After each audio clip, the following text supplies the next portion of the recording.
someone? You can use the chat. Yeah, there's someone. Yeah, perfect. Okay, so we are a global creative community, but we have the idea that everyone is creative, everyone is welcome. So yeah, it's so good to have you here.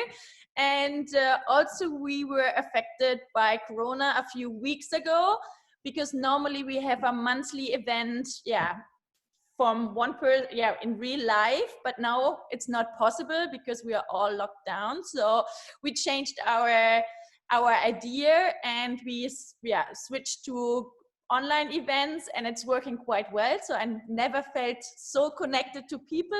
So welcome. I have a little video I wanna share with you. It was, I hope you can all see it.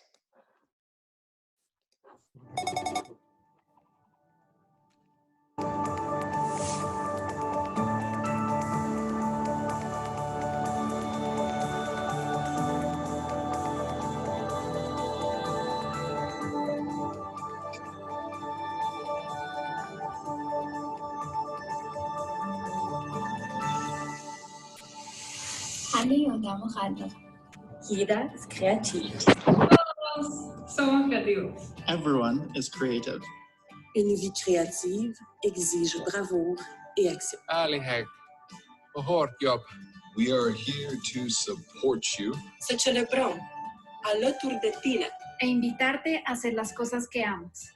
ما به قدرت جمع باور داریم. We believe in giving a damn. 我们相信面对面的互动。 En aprender de los demás. In hugs and high fives. Unimos pessoas que são movidas por paixão e propósito. Qui s'inspireront mutuellement. In Nachbarschaften und Städten auf der ganzen Welt werden. Todos son bienvenidos. Alla är välkomna. Toată lumea este binevenită. 我们欢迎每个人。 Tout le monde est le bienvenu. Everyone is welcome.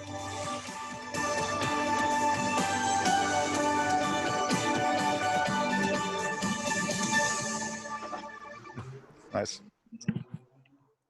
So that's our idea. Everyone is creative. So I need to stop. So back here. So that's our idea. And that was a video we made by ourselves. So we asked just a few chapters. Can you translate our manifesto? And Nadia, our volunteer, she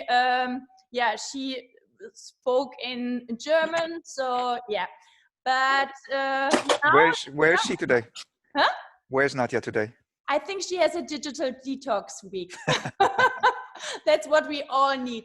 So I will mute now everyone, that we don't have the background noises, but please feel free to use our chat options. And after the talk or after the presentation, we will definitely have a question and answer round and can connect a little bit and share our feelings, ideas, or what's going on. So another one is coming, and I mute everyone. 1 second. Ben, can you unmute yourself? Done. Perfect.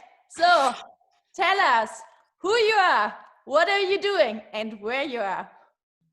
So, well, hello everyone, first of all.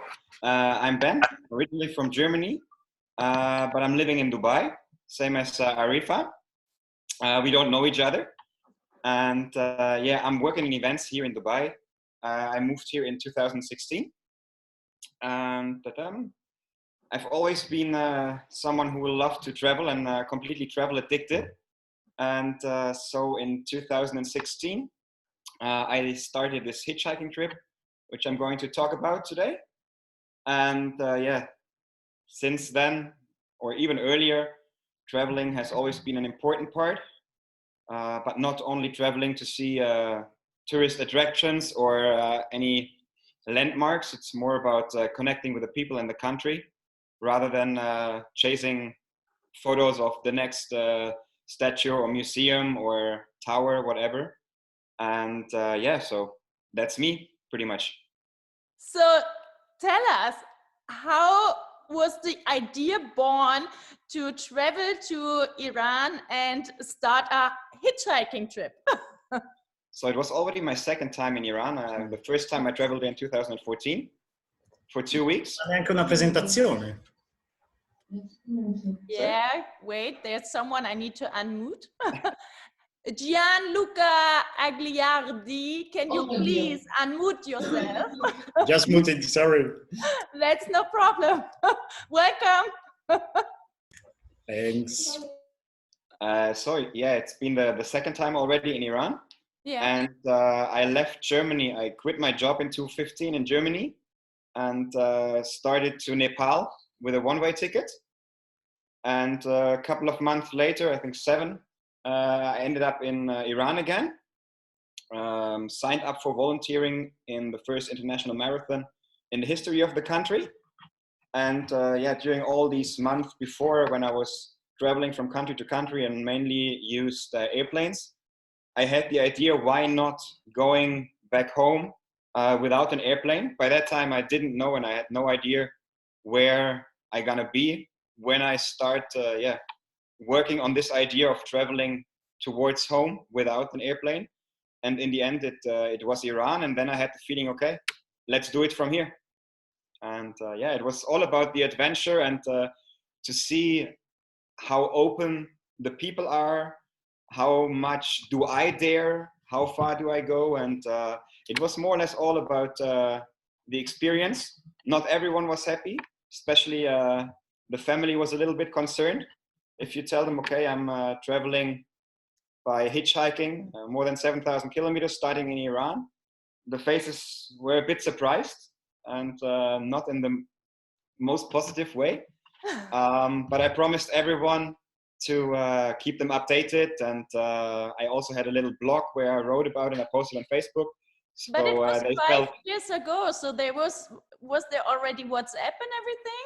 Because I know when I traveled to Australia by my camper, there was just the short message with 140 signs, and it cost one message was, I think, €8. And I remember I texted my dad without any spaces between the words. I'm fine, I'm here, blah, blah, blah. How are you? And my father just texted me back, I'm good.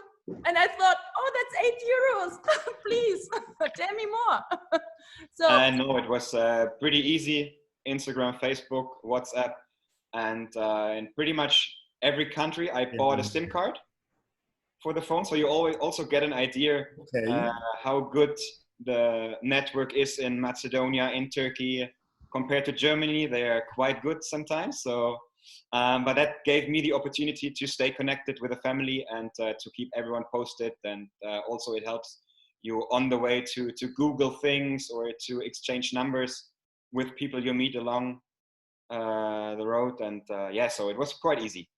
So, but I'm pretty sure you have some pictures and you can take us back to 2015 and we can travel with you a little bit. Well, then let's do it. I'm gonna start in 2016 because I thought, okay, let's just do the hitchhiking trip. So I believe everyone can see the screen. You can also see it, Nadine? Yes, I can see it. Perfect. I hope everyone else, so feel free to ask questions or just write something. I will try to catch up with everything you're writing in the chat. Okay.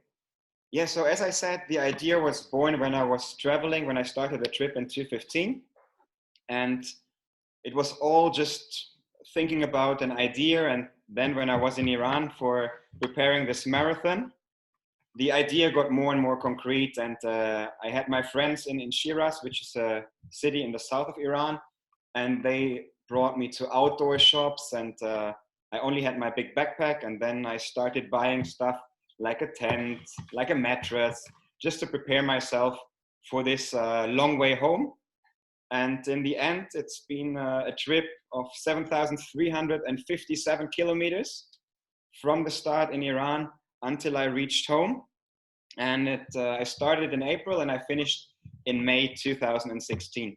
And I called it 7,357 kilometers of trust because this form of traveling has to do a lot with trust. You need to trust the people you get into the car, and the people need to have a certain level of trust in the person they don't know, but they're going to pick up maybe in the next minute.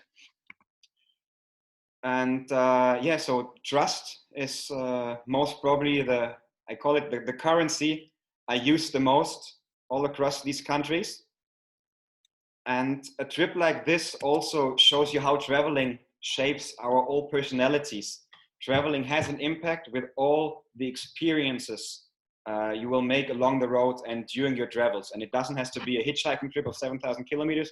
It can be your camper van experience in Australia. It can be a trip to Egypt or to Bali or wherever.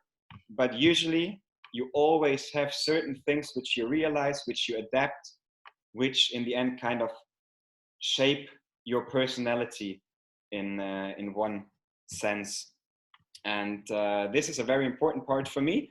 And I believe after this presentation, if everyone takes a few minutes and just remembers his last trips, the last family holiday, the last backpacking trip, I'm pretty sure that you're gonna find some characteristics which you relate with your travels and which you also implement, let's say, in your working life, for example.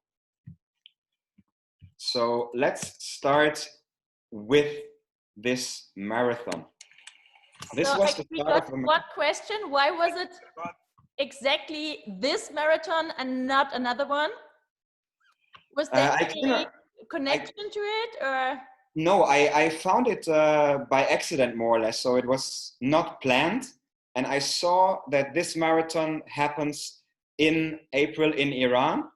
And I thought, wow, it would be super cool to be part of this marathon.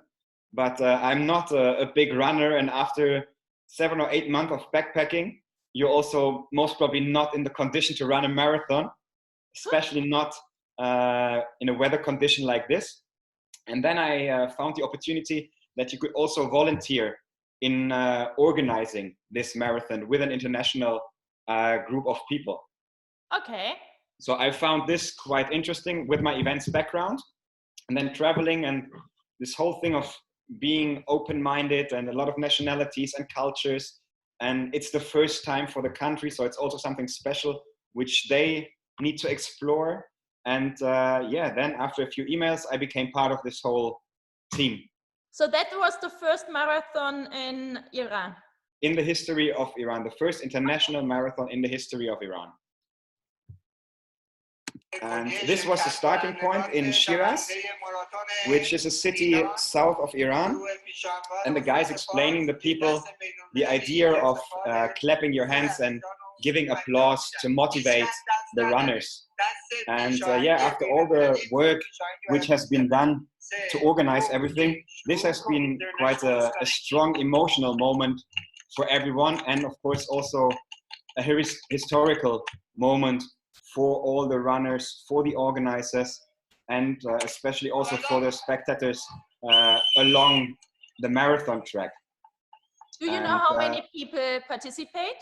It's 160 runners we had participating in this marathon. And they signed up from a lot of countries.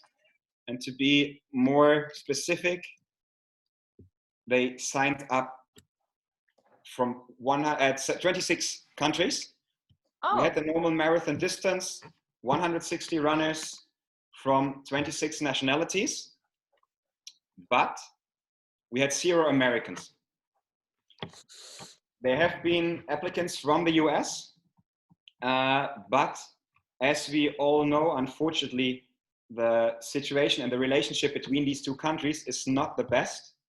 And this is why the Iranian government decided not to confirm and to give any visas for the Americans, which would be related to this marathon, which is, in my opinion, a very sad thing, because we had the people from 26 different countries and everyone came together to experience this. And it's a part of being, or it's a sense of being open-minded and being curious and trying something completely new. Most of these runners, they are not professional runners. It's a hobby for them. They're traveling country after country to run a marathon there. It's kind of a bucket list thing. And yeah, unfortunately, none of the Americans was allowed to join this marathon. But But woman? Woman? Because I saw a picture, there was a woman, right? Officially, the registered runners have only been men. But we had 2 women, which started a bit earlier, kind of under the radar. But they also reached the official finish line. It was just kind of the terms and conditions, the rules, that they didn't think it was appropriate that women were allowed to run. In my opinion, it doesn't make sense. But unfortunately, we all know different countries where the rights are not really balanced. Yeah, even on the side, most people are just men, not just men, they're men. So I think it's, yeah. Well, spectators, we had, I would say, a good mix. So there have been also a lot of women, a lot of girls along the road, because the schools, they kind of closed for a certain period of the day, that everyone could go out to the streets to see the marathon and to cheer and to show them the face of Iran. Because the face of Iran, which we most probably know through the media, is not really the real Iran. And this is why I love to travel, especially to countries like this, which we mostly only know from media. And we can make our own opinion. We can see these parts with our own eyes, which always helps to understand the world a little bit better. But now we see the American flag, right? Exactly. So the Americans were kind of present. And the special thing on this photo is, this is an Iranian runner. And he told me before the race, when he registered, that he has a plan, and he feels very ashamed and sorry for his government and for the decision which has been made regarding the American visa. So he asked me if he could give me the American flag, and if I could give him the American flag a couple of 100 meters before the finish line. And I asked him if he's sure about that, because this can also be very risky for him. He told me yes, he wants to do it. He wants to show his empathy and his connection to the US. And so he gave me this US flag, and I gave it to him a couple of 100 meters before the finish line. He gave me his approximate running time, and this is how we met. The runners, they visited the track the day before, so they kind of knew where to go and what to expect. And then a couple of 100 meters before the finish line, he got out the flag under his jersey and crossed the finish line with it. Some people, or most of the people, have been super amazed, and they cheered him and they kind of celebrated him for that. And as there's always also a negative side, there have been people spitting on him for this American flag and for this sign of empathy. But as I said, thanks God that most of the people were super open-minded and created a massive atmosphere, which just got you. There was a tension, and the atmosphere, the people cheering. You had spectators along the road. They were running kilometers, I think, as well, just while accompanying the runners for a couple of 100 meters. And that was something which was just amazing. And after this marathon, then I got ready. I met my friends again before I left Shiraz, and I bumped into the guy in the center. It's Naveen from India, and he had the idea a while back to travel with a tuk-tuk from India to Great Britain. But he was an engineer, and he transformed a normal tuk-tuk into a solar and electrical driven tuk-tuk to spread the idea of sustainability and sustainable travel. And this was also for me like super impressive. And he was not only traveling with his tuk-tuk, he was also spreading the awareness for sustainability. And he gave public speeches, he went to universities, and a lot of media was publishing about him and posting about him. And nowadays he's working in Munich in also sustainable engineering. So we're still in touch. And this guy, he also opened my eyes a little bit more for the topic of sustainability.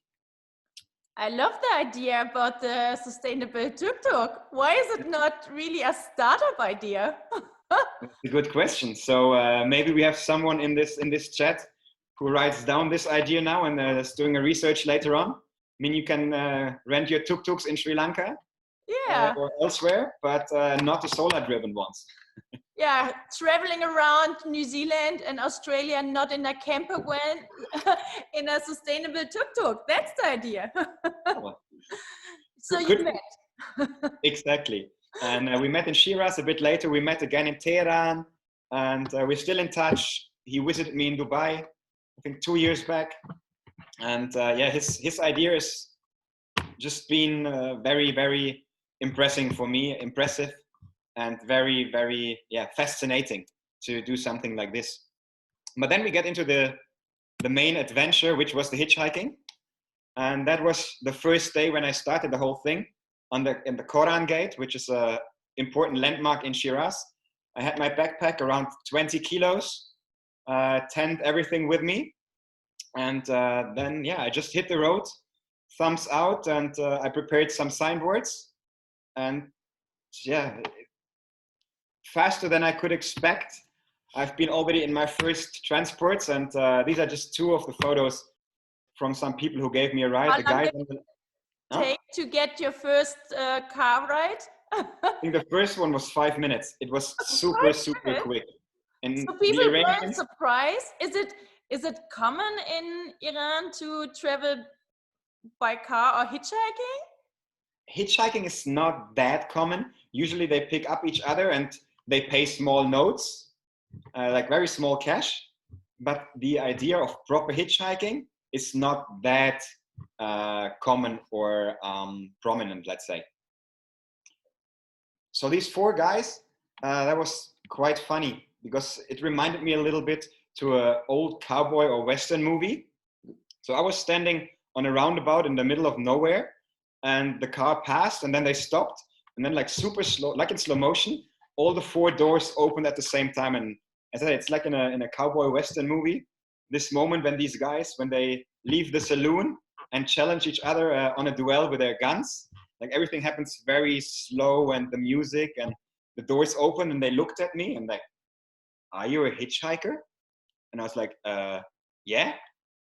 And then looked at each other, "Cool, can we pick you up?" I'm like, "Yeah, sure." And then they dropped me a couple of cities later, and we had so much fun and chats in the car, and it was just like super refreshing. These four young guys who came from a weekend trip, and just this interest they showed. Why are you hitchhiking to Germany? And the whole story, and explaining this again and again on the road. It was just amazing. And they spoke English, but of course not everyone who gave me a ride was able to speak English. So on the ride photo, the guy in the green t-shirt, he was a truck driver and of a watermelon truck. So he picked me up. He didn't speak a word English, but he could read my signboard, and he told me, "Yes, we're going to this direction, so just jump in." And then he gave me his mobile phone, and the other guy, the older one, that's his brother. He could speak English, and pretty much all the time when I was in this truck, we were on the phone together and translating and talking. And in the evening, his brother met us at the truck stop.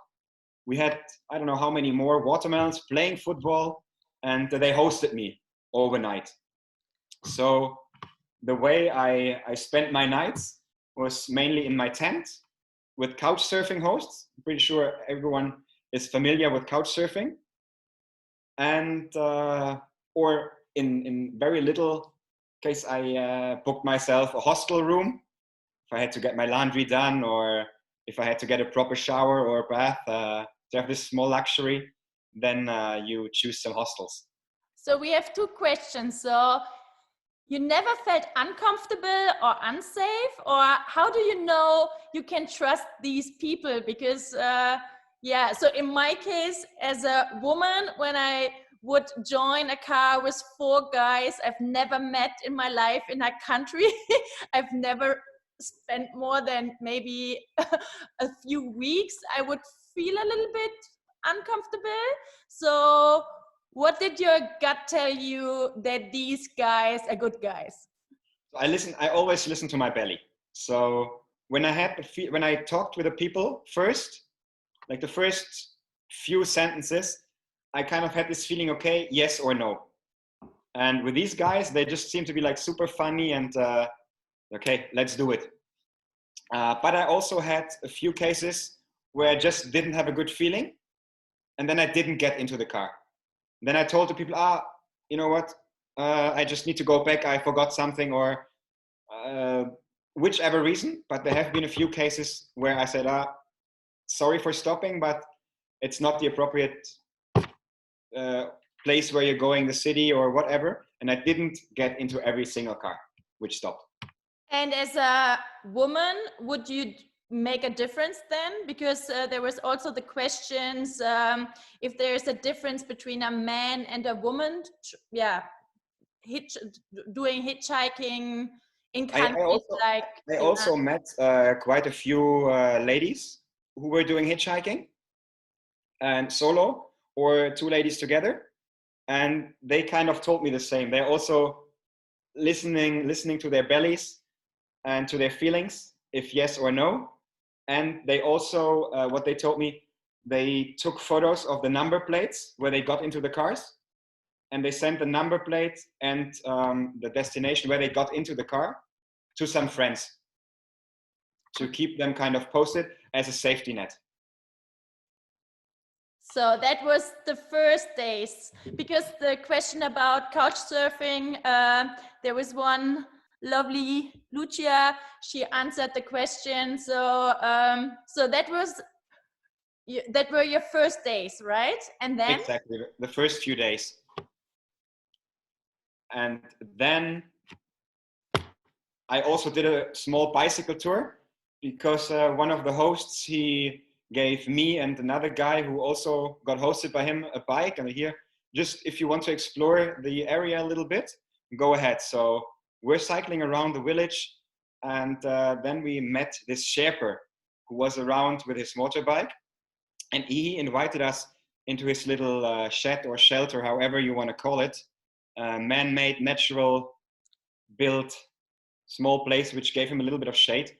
And he invited us for some food, for some tea. So tea is a very big thing in Iran. I don't know how many liters I had in these couple of weeks I spent there. And we spent, I think, an hour or 1.5 hours with this guy. But the funny part again is that he couldn't speak a single word German or English. And he explained us how he is cooling down his little shelter while putting water on the wall, and the wind is cooling it down. And all this happened with non-verbal communication. So that's also something, when I mentioned in the beginning what shapes your personality, you're getting way better in communication, and you realize that a language barrier doesn't have to be a language barrier. You learn how to use your non-verbal communication, gestures, facial expressions, and this gives you the opportunity to communicate way more. But here it looks really like you've been in the desert. So was there any internet connection or something like that? Or how is in general the connection? So now it's 6 years later, but was there any opportunity to translate or something like that on your phone? They also had a good network.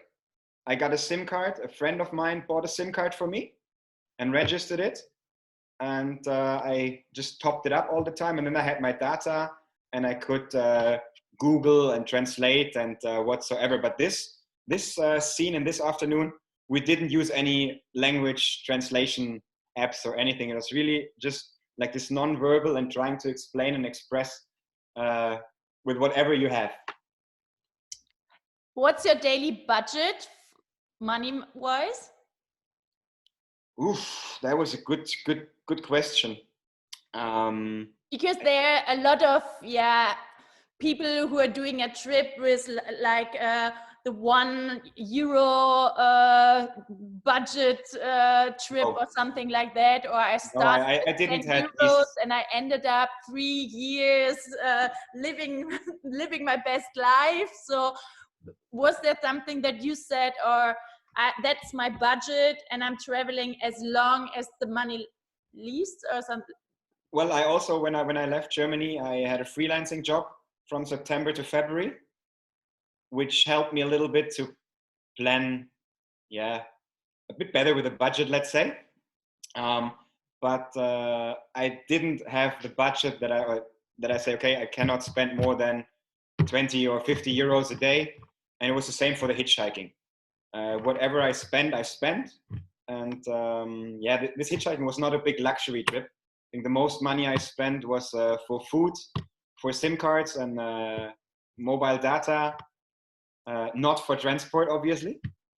And laundries, showers, and sometimes hostels, drinks, but no big spendings these days. To be honest, I've never done in my life hitchhiking. How does it work?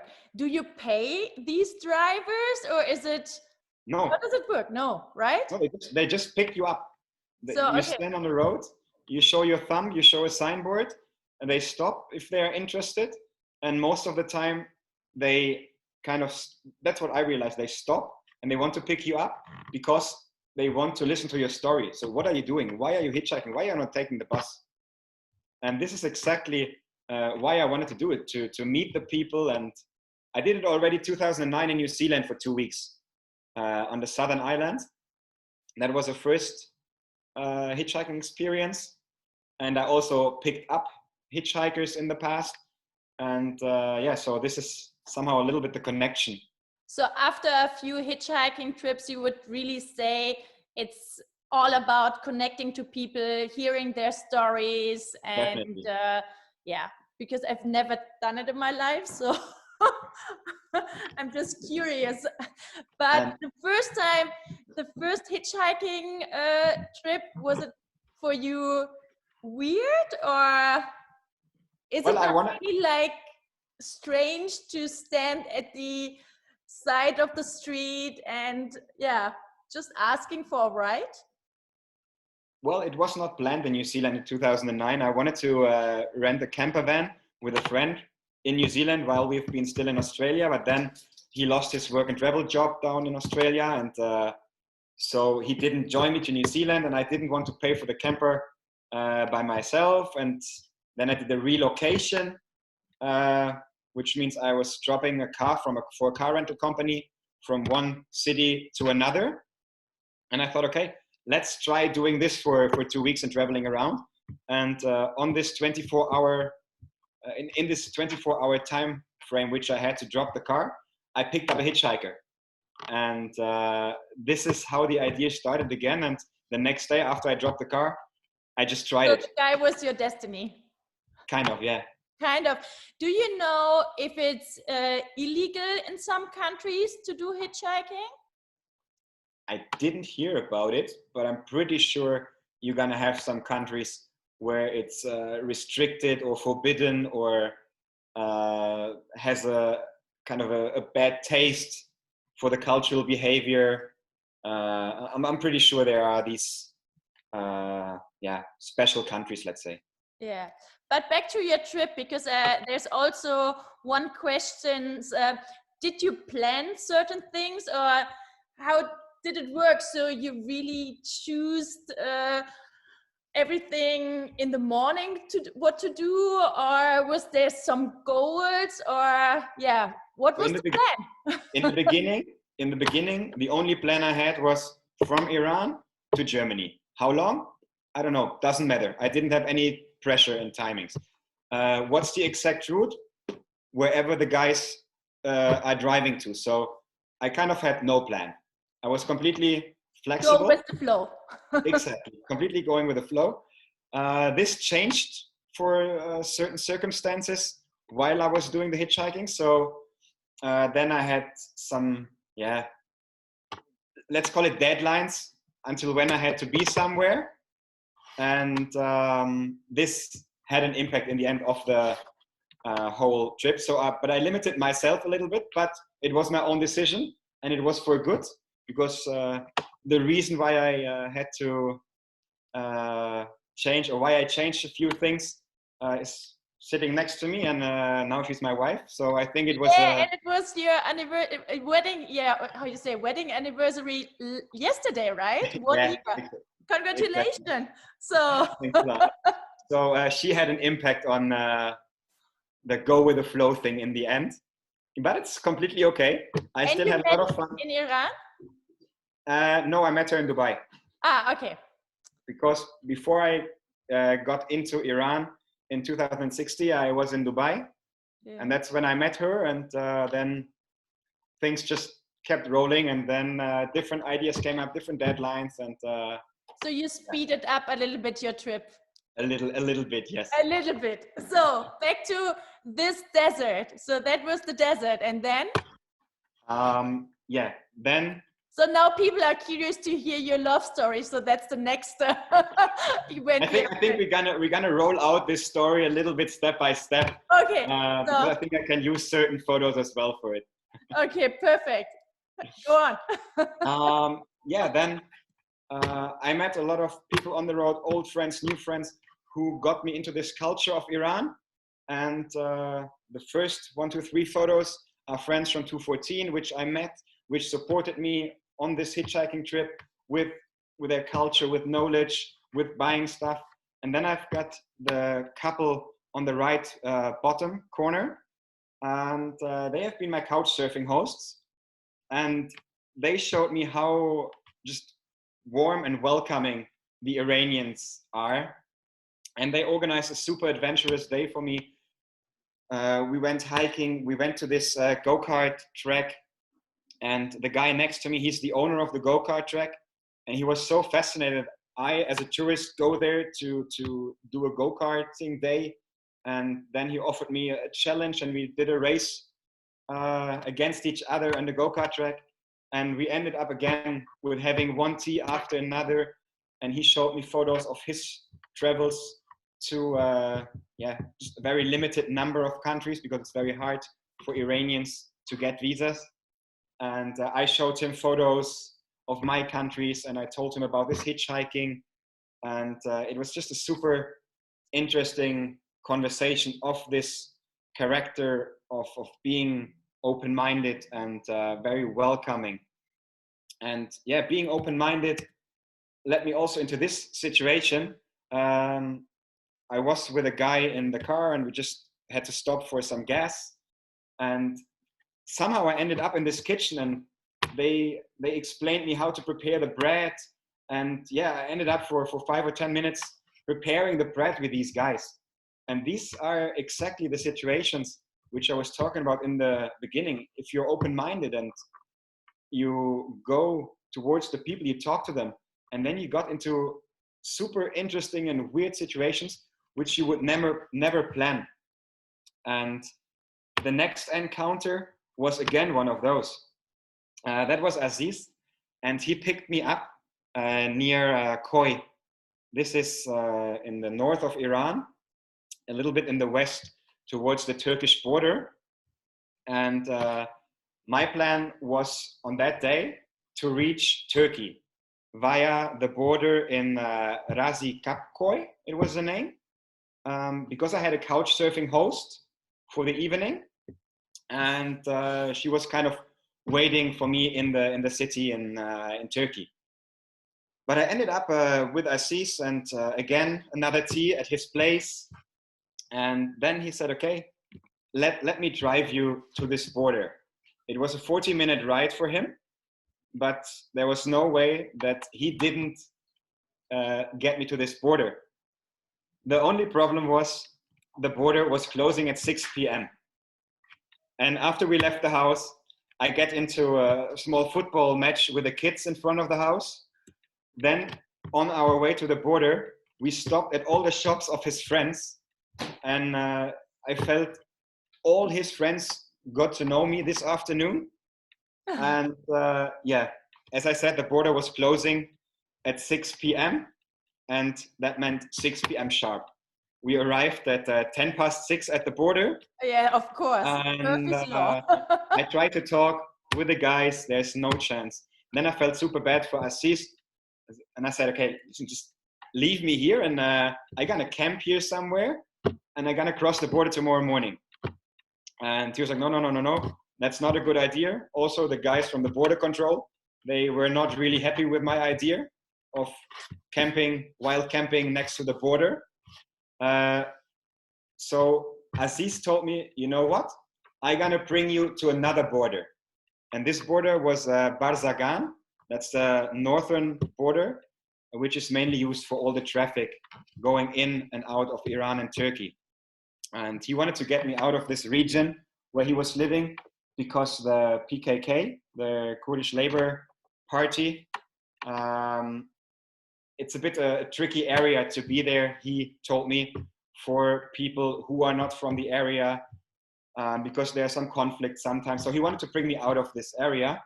And in the evening at 6:10, he started to bring me up to Barzagan, which took another 2.5 or 3 hours.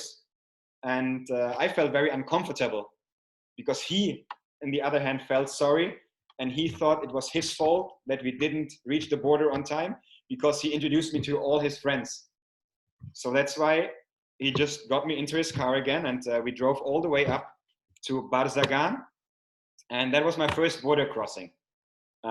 Interesting, I had to walk up 2.5 kilometers along the roads, crossing all the trucks who were queuing to get into Turkey. And then you have the border control again, passport control, and you need to tell them, okay, why are you coming by foot? Why are you having a backpack? Why are you carrying this elk? Why are you here in the middle of the night? But I crossed the border after a while. The border control on the Turkish side stopped the truck driver and told him, here, you're gonna pick up this guy. It's late, it's cold, bring him somewhere. The truck driver was a bit like, okay, yeah, come in. The only thing is, when we reached this signboard, he had to go straight and I had to go left. So after, I think 500 meters after the border, I got off the truck again. And I was on a petrol station, a gas station at night, which was already locked down. And only the dog was there barking a lot. Then the owner came out with a torch. And I told him my story, what I'm doing here, that I need to go to Van to meet with a friend. And I already lost all the hope. And he offered me to stay in the gas station, in the shop overnight with him and the dog. But then a car stopped, they picked me up, and I reached Van a bit later as expected. But I met my couch surfing host. We went to a bar with her friends. We had some drinks, and in the end, the day was quite a successful one, even if it was a bit different than expected, and it took longer than expected. But it led me to Van, which is a super nice city on a very big lake on the border region between Turkey and Iran. And the next morning, my host, she came up with the invitation for a proper Turkish breakfast, which has been the first in my life. So another learning and getting more into cultures. What do people eat in the morning? And after that breakfast, I started my hitchhiking again. I had to walk a lot. Then my little yellow elk also met some friends. He will tell us later the story about the elk. Yeah. I gotta wait a little bit, and then we can figure it out together. And I'm pretty sure. Just to tell the people that you will explain the story behind the elk later. The story will be explained, I think. And I think it's even a little bit self-explaining if you follow the journey of the elk throughout all the slides. But I will explain it a bit more in the end. So I just saw in the chat that I'm not sure, is it Mitra?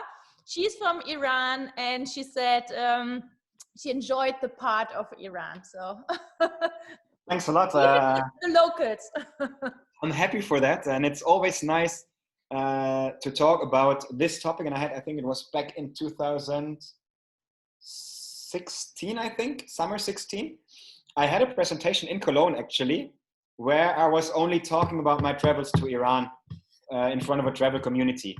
And my former dentist from Frankfurt, she's Iranian, and I think I even practiced the presentation kind of with her. And there's a lot of exchange, and I have a lot of Iranian friends, and it's always nice to talk about this topic and this country, because as I said in the beginning, the media is always showing a very negative picture of this country. But in my opinion, and I say what I experienced is that the Iranian people are not the Iranian government, and the Iranian government is not the Iranian people.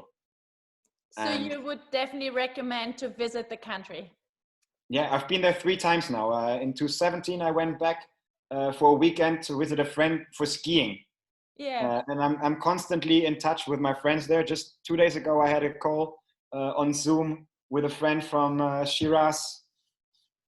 So there's a connection, and I even have a Farsi tattoo. So yeah, so there is kind of a connection. Yeah, so I also love the idea that everyone is creative, everyone is welcome, and I think not always the government represents really a country and the people who are living in the country. So that's also one of the things I really believe. And so. Oh, traveling definitely opens your horizon and gives you a better idea of what's happening where and how the people really are, I would say. Yeah, and now you're in Turkey with your aunt. Exactly. I'm in Turkey. And a lot of siblings. Exactly. But we left them behind because with all of them, I think no one would have picked me up afterwards. And then I said yes. In the beginning, I was planning to go with the flow, but then I had a timeline to follow. And this timeline gave me a specific date when I had to be in Istanbul. And I had 9 days in total for covering or hitchhiking a distance of 4,000 kilometers. Whoa, that's a lot. So then I got dropped on this parking in Turkey. I think it was the same day when I left Van, which is the city where I had the nice breakfast. And I hitchhiked this bus, and it was an overnight bus.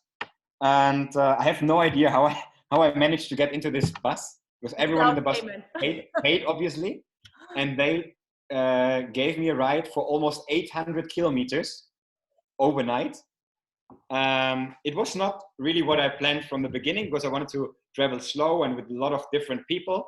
But in the end, it helped me to reach Istanbul a bit faster, because I had to get a plane from Istanbul to Hungary to surprise the woman I met in Dubai.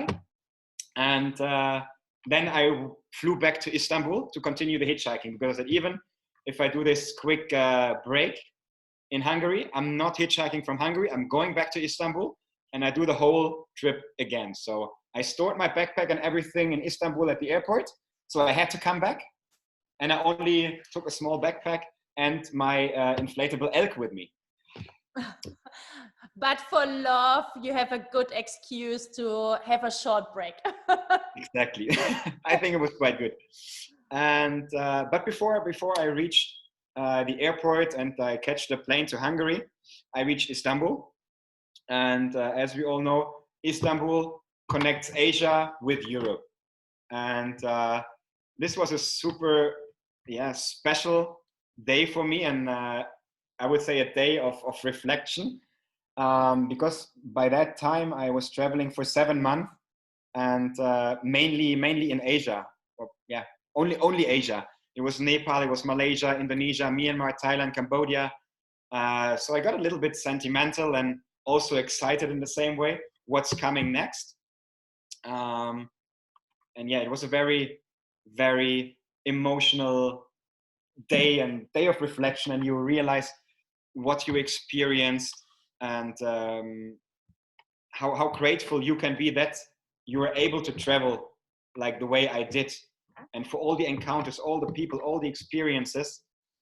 And Yeah. Can So I ask what age you were at this time? wait, what did I say? It was 2016. 16. I was 29. 29. See how many countries you have seen, yeah, in such a young age. And I think it's a really amazing privilege. I think now I have on the list 48 countries. 63. Okay, should I ask you how old you are? Oh yeah, I'm a little bit older. No, but as you said, it's quite a luxury and a privilege for us. And I'm always saying that our passport is the biggest luxury and the biggest freedom we have, because other countries are not able to travel that much. And for example, not Nepal, Iran is one of the countries. For some of the people, it's super hard to get visa. Even if they want to study abroad, it can be very hard for them to get the visa. Yeah, I know. And I think that's really sad and a shame because, yeah, especially in these days where we go, yeah, online, virtual, and you can see that people, yeah, don't have the opportunities like we have to travel around and to meet people. I think that's really sad. So that's also one of the reasons why I'm super happy that you share your story and your journey, and maybe other people are motivated after this lockdown to hop on the next plane. Well, hopefully. Yeah, so back to Turkey and exactly. Yeah. I came back from Hungary a few days after, and then I met Metin, who is the left guy. And we met through couch surfing as well. And Metin, I never met someone like him before, and I never made this couch surfing experience, because usually you meet your hosts, you go somewhere and you spend the time together. And there was a level of trust this guy had into me. I don't know why, but we met, we went to his apartment. He gave me the key and he said, I need to leave. I need to get some things done. I'm gonna text you and we will meet later. And he left. And I was in his apartment in Istanbul alone with the key of his apartment. And we just met half an hour before, which was a super weird situation for me. And that's again, this trust, which I mentioned a bit earlier, which you need to have in people and people need to have in you. It was incredible. And then we met after he sent me the message, and his friend joined us, and we walked through Istanbul for hours, and he showed me the whole Turkish cuisine. We had so many teas, ice creams.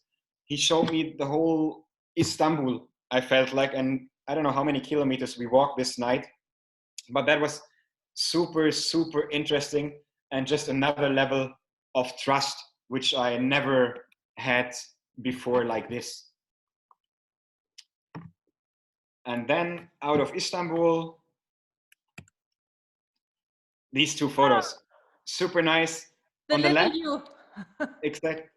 On the left, I realized that more and more people, they stopped, even if they could not pick me up because there was no space in the car or someone didn't agree to pick me up. But they've been so interested in this little inflatable elk that they even just stopped, talked with me, and took photos with the elk and with their kids. Or I got messages over social media. Hey, I'm following your hitchhiking trip. Can you send a birthday note to my girlfriend, Suzia? So it was a guy, and he was collecting birthday messages from all over the world in different languages for his girlfriend. And yeah, then you end up on the street taking photos with kids, sending birthday messages. And yeah, this is while being on the road and while waiting. So it also brings people together and kind of creates somehow relationships as well. And then that's the negative part of hitchhiking. It doesn't always work, that you only have to wait 5 minutes, like for my first ride in Iran, and then you walk and you keep on walking, and then you need to go uphill, and it doesn't stop, and it's hot, and then it's raining, and there's ice rain.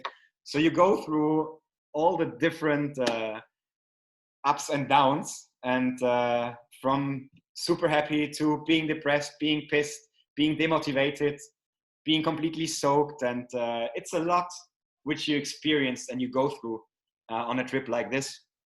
But in the end, there's always someone who's brightening up your day. And this truck driver, he was simply amazing. It was still in Turkey, on the way to the Greece border. He picked me up, he was super happy, and he could also speak German because he lived in Germany when he was younger. And then I invited him for a small lunch. Then he invited me again for a snack and some juice a little bit later. And he even used this trucker radio where they all communicate with each other on the channels. And he tried to find me different rides into Greece. And he tried to arrange something for me. So he was like super, super, super friendly, and also very fascinated by this whole trip. And when I said I paid him a lunch, so we had this discussion a bit earlier about budgets and why do people hitchhike? Some people hitchhike because they don't want to spend money at all and just travel as cheap as possible. But I always tried to invite either the people who gave me a lift, a ride, or the people who hosted me on couchsurfing, that I invite them for lunch, for dinner, for drinks. So I always try to give a little bit back. So I don't want to come to get a house or get a bed and everything. So I never took anything for granted, and I always try to give back a little bit. But this guy, he was just simply amazing. And yeah, he got me to the Greece border, the second border I crossed. And the topic of communication, which we had, to communicate with the people, I used the language I had. I used non-verbal communication. And if you're traveling the world, you know people from a lot of countries which all know their mother tongue. So in every country which I was traveling to, I tried to get a letter written, translated by friends, or translated and I wrote it by myself. So just a quick info for the people, who I am, where I'm going, and what's the idea. So if they really didn't speak any language, which I understood, then I always showed my little letter. And I realized solution. Your backup solution. Exactly. And the feedback was always very positive, because they had the impression that I tried to get a little bit into their culture, their communication, and whatsoever. And yeah, again, I crossed the border to Greece. I came back to the seaside, and I just loved this moment so much after traveling in Iran, and then in Turkey, also mainly in the inland, then back to the seaside. And there's nothing better than being at the sea and smelling this breeze and listening to the waves, how they come on the land, and you hear the sound of the sand, and the waves are going back. And I love this moment, and I just sat down to the beach, I don't know for how long, before I found a campground. So I said I was mainly camping, using some hostels sometimes, or I used couch surfing. In this case was one of the shots when I was on a campground. Wild camping was always the nicer solution, because you're a bit more connected with the nature. And it's always a little bit this game and the risk to camp somewhere, and maybe it's forbidden and they're gonna find you, and what's gonna happen then. This was a very empty campground, which was convenient again, because there have been toilets, showers, they had laundry machines. So it's quite convenient.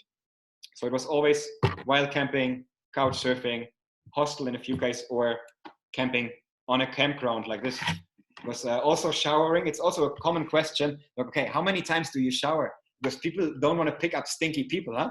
Yeah, right. And this is why you regularly shower, you regularly do your laundry. Even if you're hitchhiking, there are ways to do this, even if you're not staying in a hotel. And yeah, as I said, sometimes it didn't really work out with the hitchhiking. And this day was just the worst day in Greece. And I had to walk 18 kilometers until I get my next lift. And that was depressing again, and it was raining, and like everything came together. And then I had a new first time, I call it. And this lady, she picked me up, and it was the first time that a lady picked me up without a man in the car. Again, this topic of trust. Do I trust this person? Why should I pick him up? And yeah, I asked her, hey, you're the first female only, let's say, who's picking me up, so why? And she was laughing at me, like, as simple as it is. I was hitchhiking when I was younger, from Greece to Switzerland for a concert, and I just wanted to listen to the story, which you're going to tell me while I will bring you to Thessaloniki, because we are heading to Thessaloniki.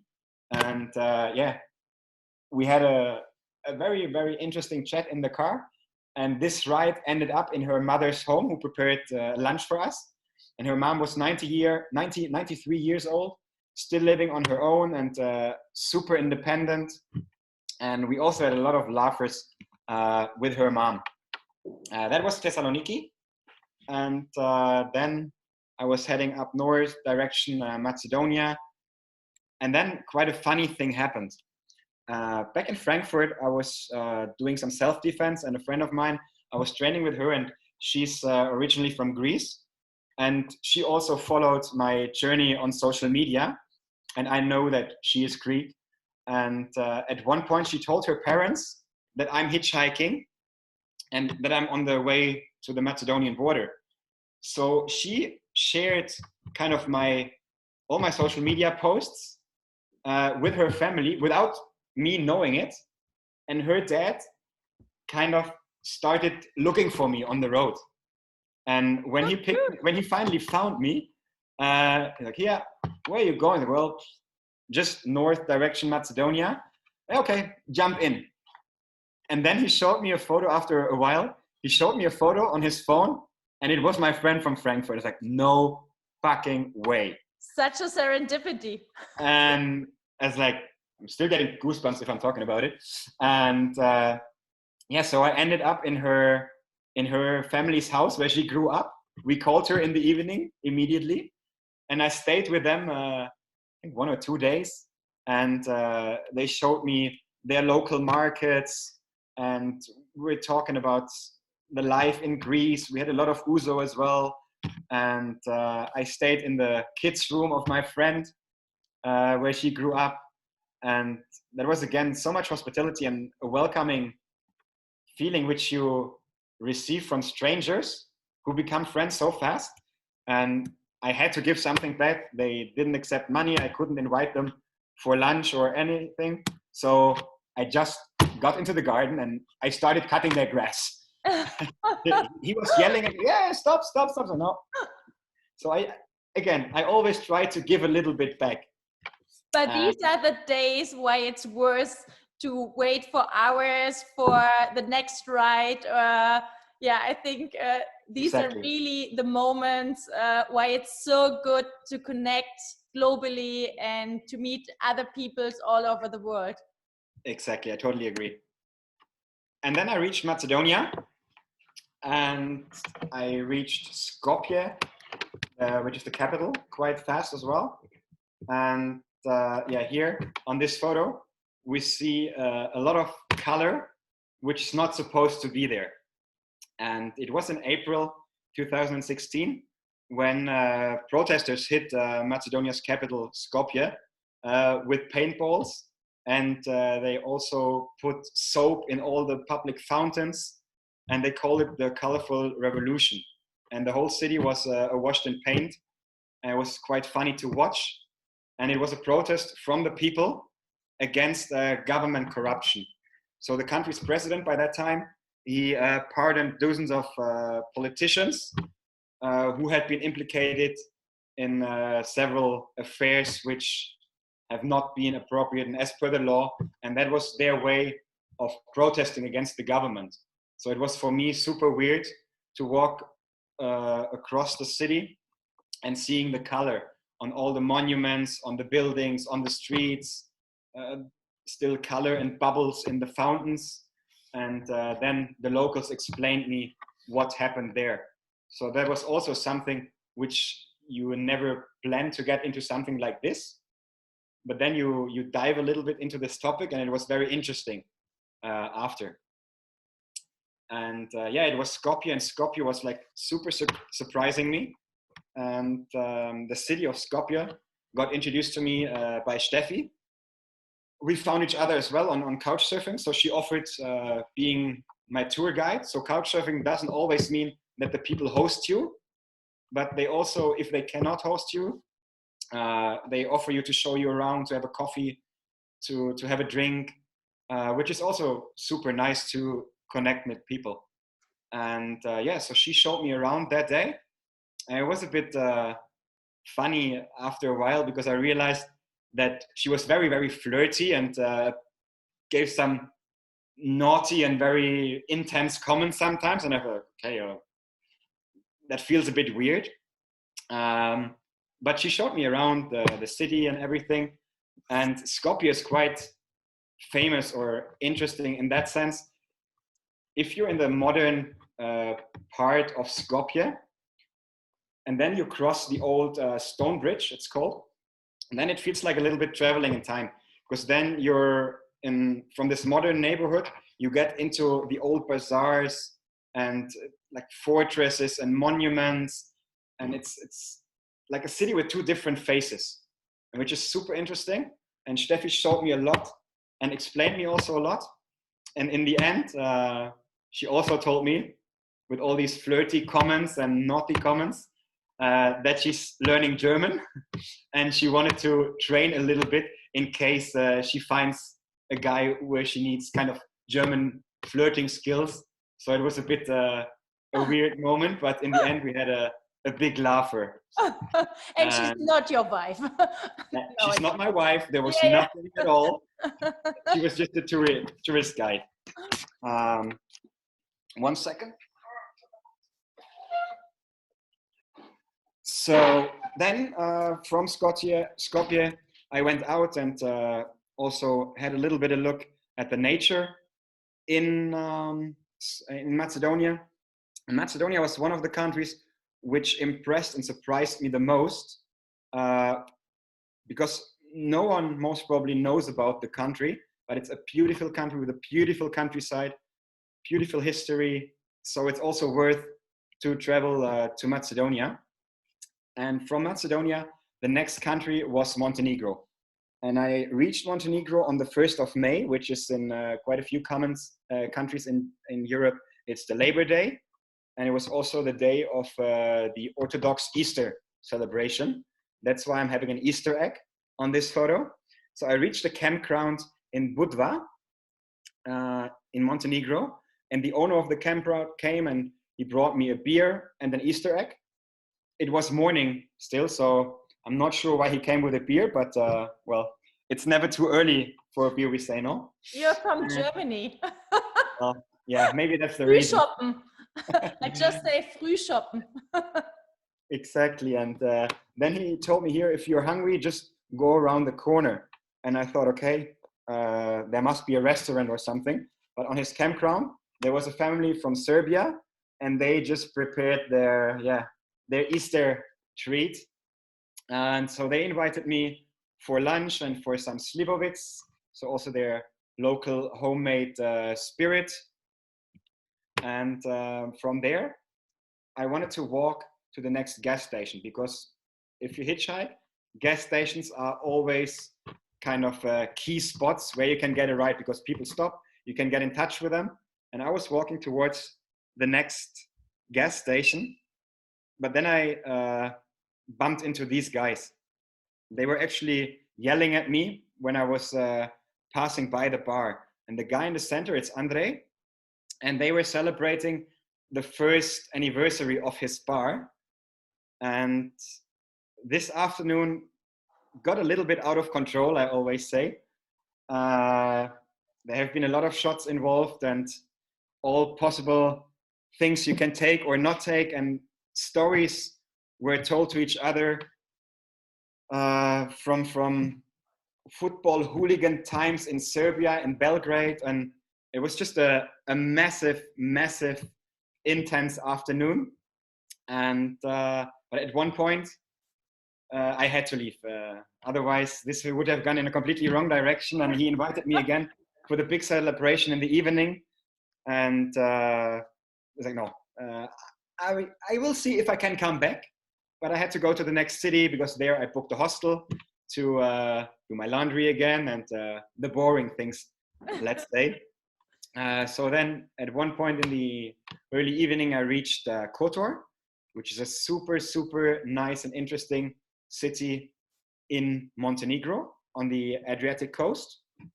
And when I was about to get into the old town, into my hostel, I got stopped by this group who was a bit confused again by my little yellow elk. So I had to tell them my story again. We had to take a lot of photos before I could get into my hostel. There I met a guy from Japan, and we did a little hike on the next day and went up to the fortress, St. John's Hill. And there we met Istok. Istok is living in a completely run down house up in the mountains. And he introduced himself as the family house guardian. If you pass this house, you would never expect that someone is living there. Everything is dirty, damaged. Also, Istok himself, he was not the cleanest, but also very welcoming. And he offered us a bottle of house or homemade spirit out of super dirty glasses. And we were talking with him for a while, but then it became a little bit weird. And that's also a bit like the hitchhiking. At one point, you have the feeling that something is going into a wrong direction or in a weird direction. So we friendly said goodbye to him and thank you for your time and all the stories. And we hiked up the fortress where you have an amazing view from down to Kotor.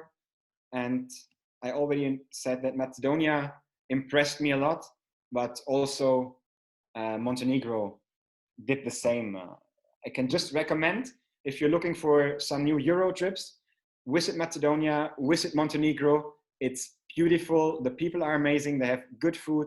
They have the sea. They have mountains. There's a lot you can do. From there, I went into Croatia, and in Dubrovnik, some of us know it from Game of Thrones, where a lot of the movie happened in the old town of Dubrovnik. And they also have some fortresses. They have coastline, nice sunsets. And there I met some Americans on my trip, two couples who were on a Euro trip. And we were talking a lot and we had some drinks in the evening. At one point, the guy asked me, okay, Ben, listen, you're telling me that you were traveling thousands of kilometers with hitchhiking. But the most interesting question for me, so which kind of weapons do you have with you while you're hitchhiking? And I looked at him and I was a bit surprised. Your yellow egg. No, I didn't consider this as a weapon. There was more a key or a door opener, I would say.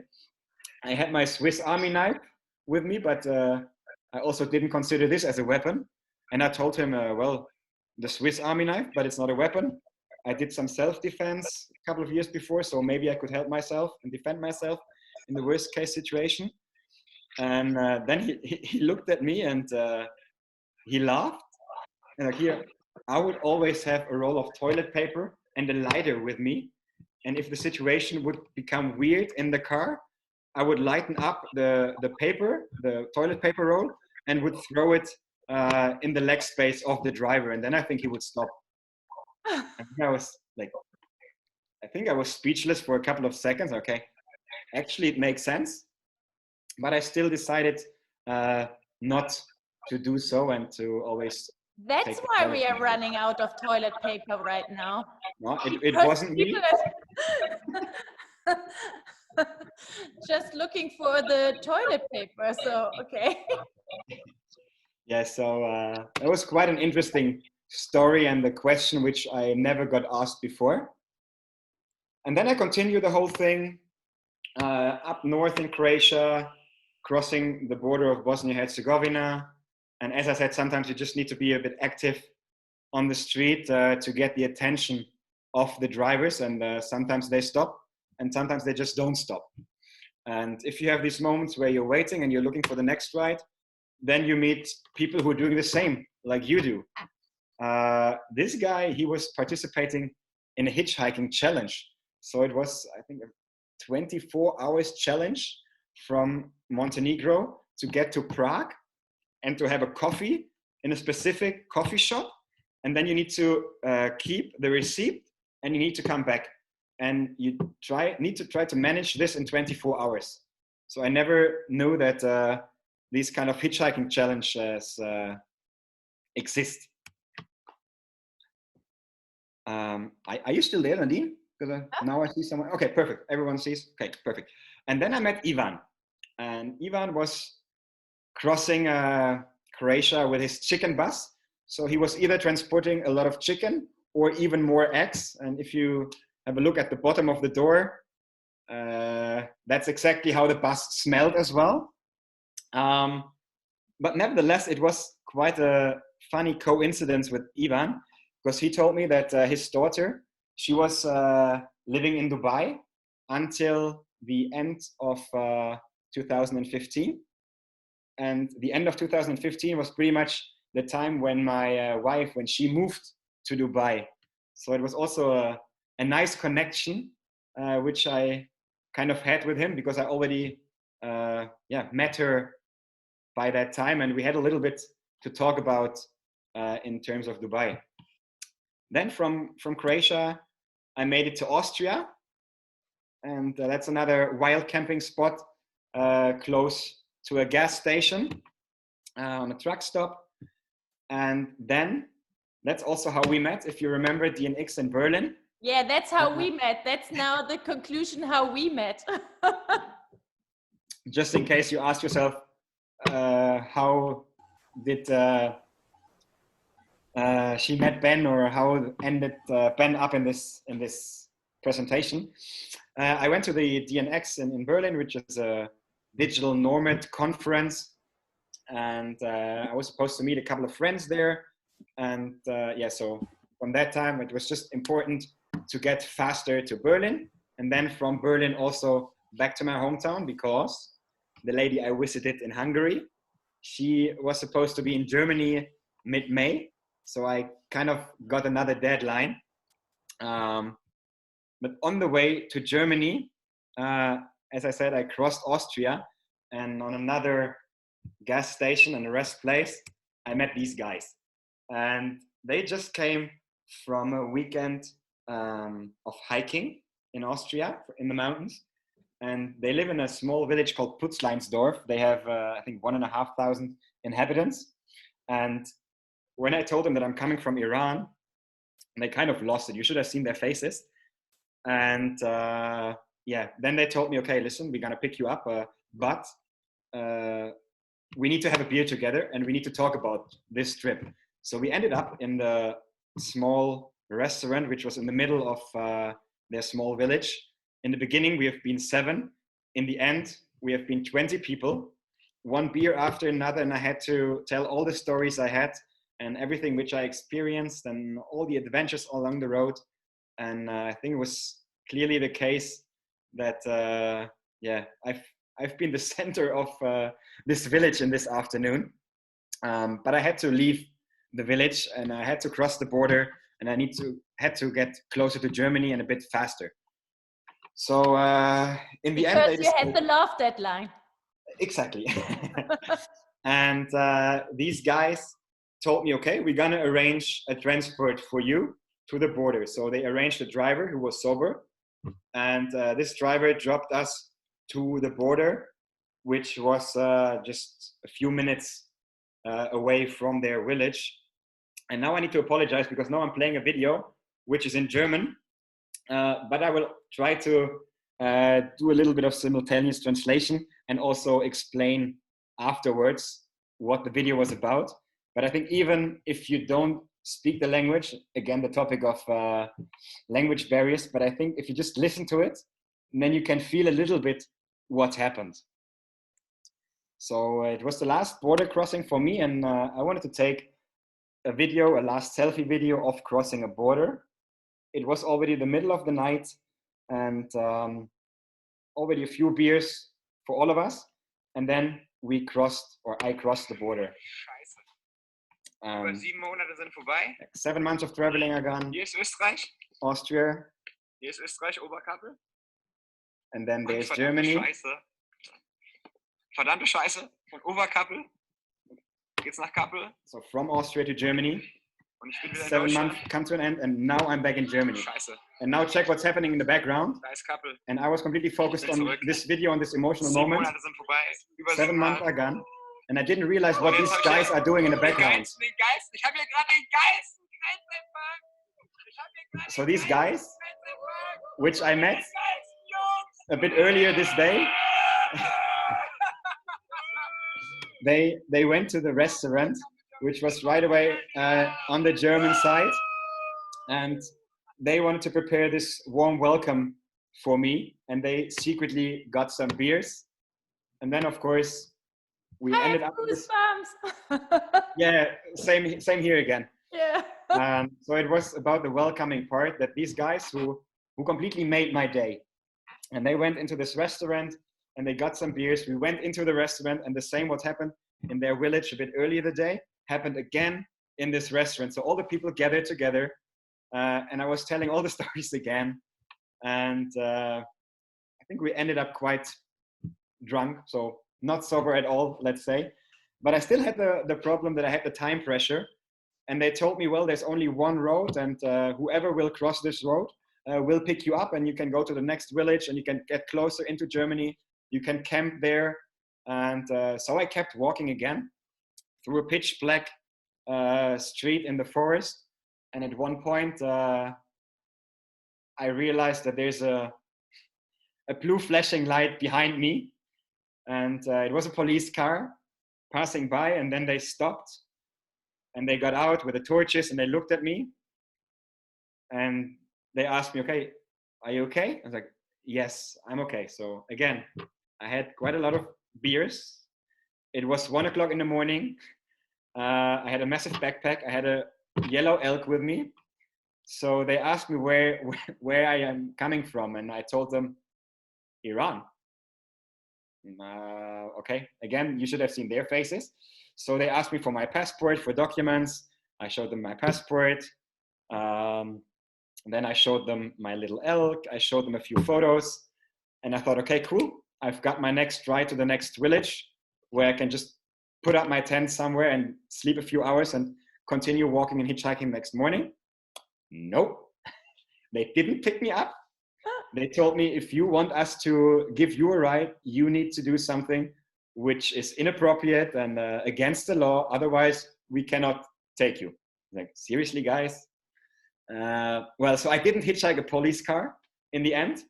And I woke up on the next morning in the next village on a bus stop. And when I opened my eyes, there was an old lady looking at me like, good morning, sir. Like a little bit an embarrassing moment, but I just thought back, and I had an amazing day before, an amazing night. And then I continued towards Passau, walking along the riverside, which reminded me a little bit for the seaside hitchhiking a bit earlier in the countries. And then I made it to Berlin, to the DNX. I met a lot of friends which I already knew before, people with completely different backgrounds, a lot of travel-related people. This guy, for example, it's Joe, a friend of mine, and he's living in his bus and traveling the world with his piano. Yeah, so I had 2 amazing days in Berlin, and that was the last day of my hitchhiking, which started on the river Spree, called in Berlin, with a piano playing, with brushing the tooths at the riverside, and just having some last chats before I hit the road again. And then I met Gregor, and said, okay, let's take a photo together. And I thought he gonna bring me to wherever, just a bit more south, because I had to go from Berlin to Würzburg and then another 60 kilometers to my hometown. So this was approximately my idea, just down south, wherever, but a little bit my direction. And this guy, he had to go down to the southern part of Bavaria. So it kind of matched a little bit. And he said, okay, well, I can modify the road a little bit if needed. I was like, no pressure from my side, or just drop me wherever you can. And it was also quite a big ride, I think 400, 500 kilometers. And we were chatting a lot, and I explained also to him the whole story, where I'm coming from in Iran, and the marathon and hitchhiking adventures and what happened. And at one point he told me, Ben, not gonna happen. I'm like, what's not gonna happen?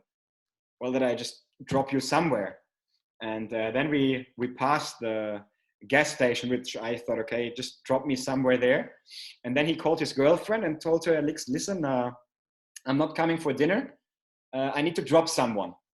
And he hung up the phone. He looked at me, he was like, you idiot. You really think that you did all this trip and now I drop you somewhere? No, I'm gonna be your last driver and I'm gonna bring you home.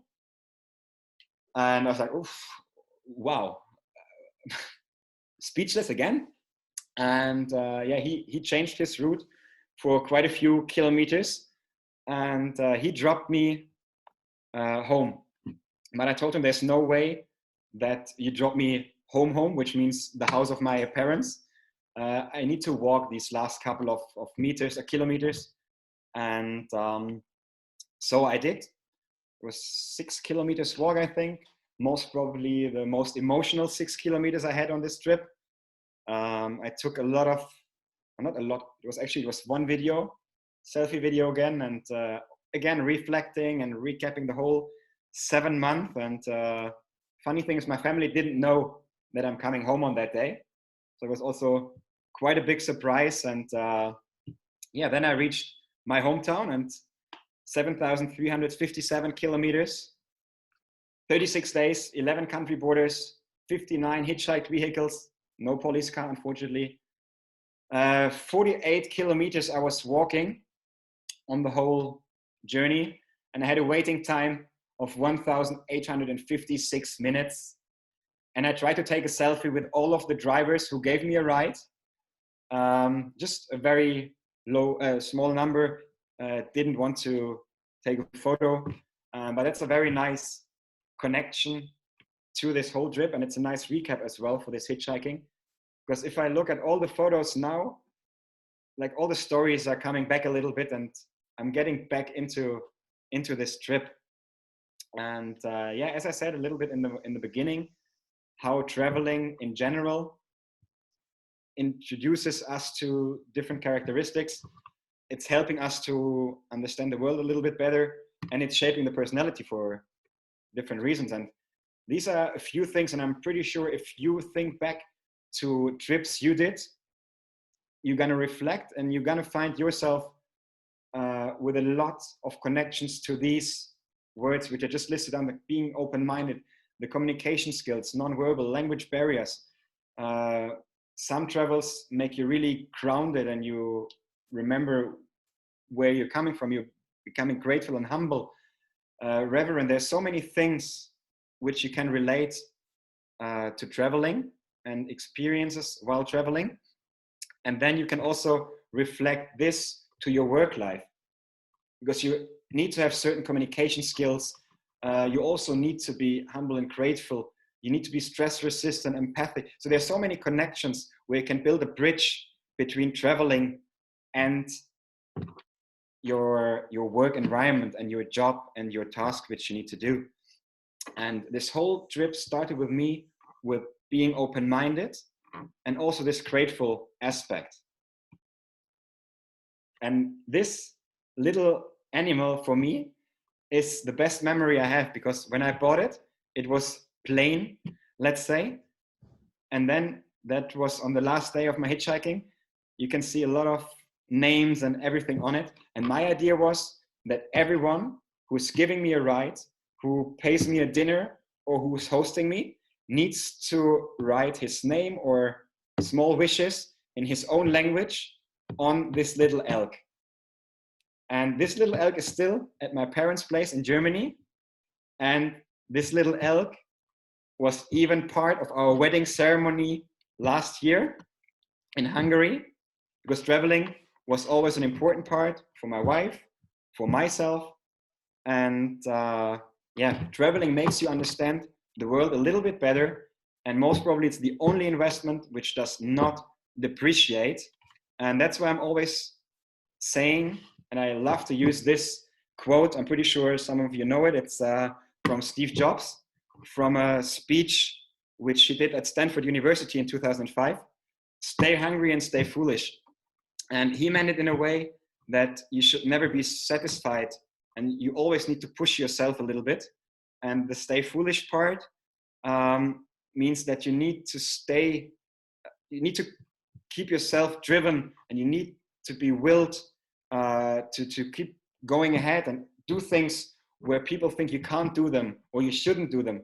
So just go out and get out of the cage or the comfort zone, which is a little bit reflected on the left photo, and then just go your own way, which is a little bit the right photo. And in the end, my opinion is that traveling does not only shape your personality, it shapes your life. And I think that's a nice personal perspective from my side to finish this little hitchhiking trip from Iran to Germany. Thank you so much. And I just saw all the comments and everyone is so impressed. And I think now everyone wants to, travel around the world. So thank you so much. Do you Thanks have a lot for questions? that. So, because I just saw, thank you, because a few people have to go to work, especially the one who are in America. Will be there someone to watch it again? It was recorded, so definitely you can watch it later again, and you can maybe go again on this trip with you. Would you do again a hitchhiking trip like this? Yes. Now you're a little bit settled down, you're married. Would you do it again? I would say that the travel bug will always stay, and I will never stop traveling. I'm not sure if I can do a hitchhiking trip like this again. I'm not sure if my wife would join, but I will definitely keep on traveling. We're traveling a lot together. And we also said before we're leaving Dubai for good at one point, then we will also travel for a couple of months. And well, who knows, maybe we end up somewhere on the road, thumbs out, and trying to get a ride to somewhere. What's your next trip? So what's on your bucket list? Is there a country where you definitely want to travel to? There's so much. We just had the luck. We had our honeymoon a bit later as expected. We had it in February, which was right in front of before the lockdown situation here in Dubai and all the travel restrictions due to Corona. That was the last big trip. But there are a lot of ideas what to do, where to go. And I have the dream for I don't know how many years already. There's a small island called Tokelau, and you just can reach it with a boat from Samoa. So first you need to travel to New Zealand, then to Samoa, and then with a boat, which is I think only going every second week or every 2 weeks, to Tokelau. Then you need to stay there for 2 weeks, and then you need to come back. And that's like one of the bucket list things. Yep, amazing. So I have so many places on my bucket list, so I can't wait. So I had so many plans for this year. Just a small question: how is the situation right now in Dubai? So we had the situation that we have been in a lockdown for pretty much 4 weeks, which is to be compared with a full Ausgangssperre in Germany, and we had to wear the masks all the time if you were going out, and you only could go out for work in vital sectors if you had a permit. And if you had to go out for grocery shopping, you had to get a police permit with all your personal details and all the details for your trip, why you're going out, where you're going, when, which car, and. And mask, gloves, we had to wear everything. Restaurants closed, beaches, everything closed. And now as Ramadan started last week, they eased the lockdown situation. So now the lockdown timing is only between 10 p.m. and 6 a.m. and during the day you don't need a police permit anymore. And yeah, the restaurants opened a little bit again, are allowed to have 30% of occupancy, and now more and more restaurants and shops are opening again. For myself, I was 8 weeks now in home office.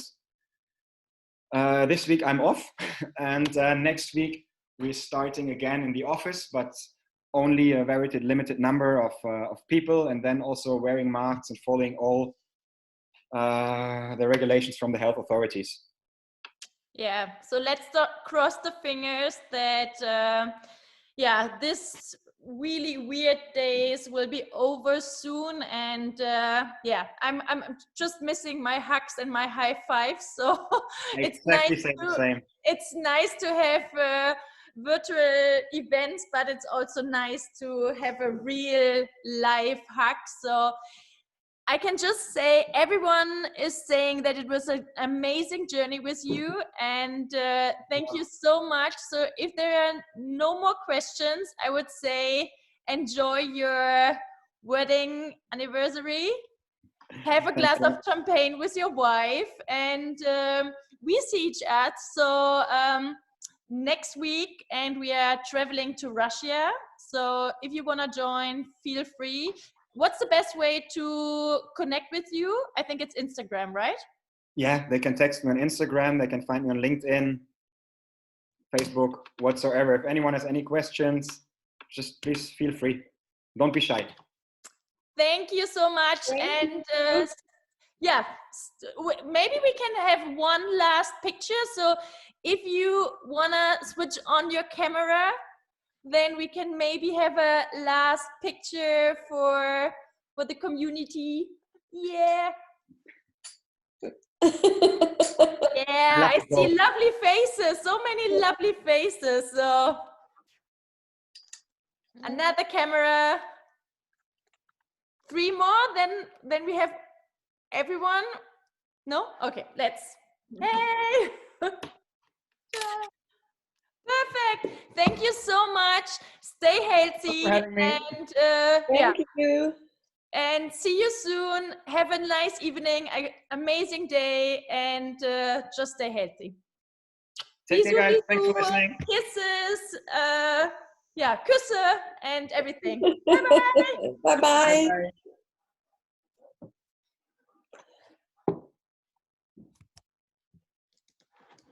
It was a bit longer than expected, no? Yeah, and I don't know how to. Here. Now I can switch off everything. I was looking for the end the meeting button. Willst du mich etwa auch rauslöschen? Möchtest du noch bleiben? Ich dachte. Ach so, du willst noch. Ja, wenn du noch bleiben willst, kannst du natürlich noch bleiben. Rabea ist auch. Hier mein Radler. Rabea ist auch bei uns im Team, aber ich glaube, der arme Ben, der muss jetzt mal was trinken bestimmt, oder? Alles gut, alles gut. Alles gut. Und Rabea? Oh, es war toll. Es war richtig toll. Echt. Dankeschön. Also du hast mich gerade echt in andere Welten entführt und das habe ich heute so gebraucht. Ich glaube, momentan ist das Ganze eine gute Sache, weil es muss gar nicht jetzt mehr irgendwie so was Tiefgründiges sein und Themen oder arbeitsbezogen, aber ich glaube gerade so ein bisschen Travel Inspiration tut allen gerade ganz gut. Ich habe vor 3 Wochen,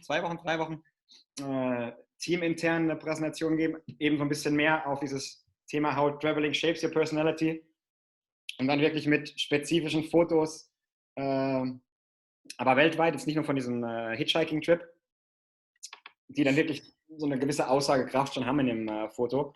Und da waren die Kollegen auch ziemlich angetan und auch, oh, hoffentlich können wir bald wieder reisen. Ja. Was machst du denn in Dubai? Ich arbeite im Eventbereich hier. Ah, okay. Seit 2016. Ja. Ja, es ist ja auch total lustig, dass Ben und ich, glaube ich, halt in Berlin uns für eine halbe Stunde irgendwie unterhalten haben, aber irgendwie Instagram-Accounts ausgetauscht haben. Dann hat man halt irgendwie wirklich irgendwie 5 Jahre gar nichts voneinander gehört und irgendwann läuft man sich halt wieder über den Weg, ne?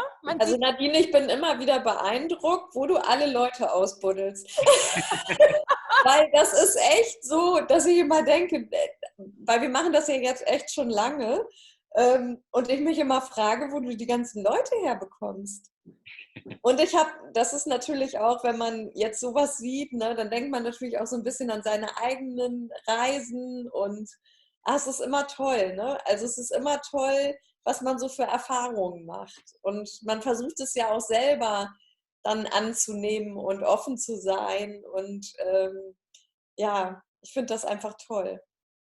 Ja, also ich bin ja auch, also ich glaube, es gibt halt auch keine so schlechten Erfahrungen, selbst Corona. Also ich meine, zu Corona kann man viele Meinungen haben und es ist natürlich auch total schade für die Familien oder den Leuten, denen es halt gerade wirklich, wo Familien wirklich auf Intensivstationen sind. Aber auch das sind auch wieder für andere Personen, sind es halt vielleicht Opportunities oder wie auch immer. Und ich finde halt, jede Erfahrung im Leben ist wichtig und jedes Gespräch, jede Meinung und wie auch immer.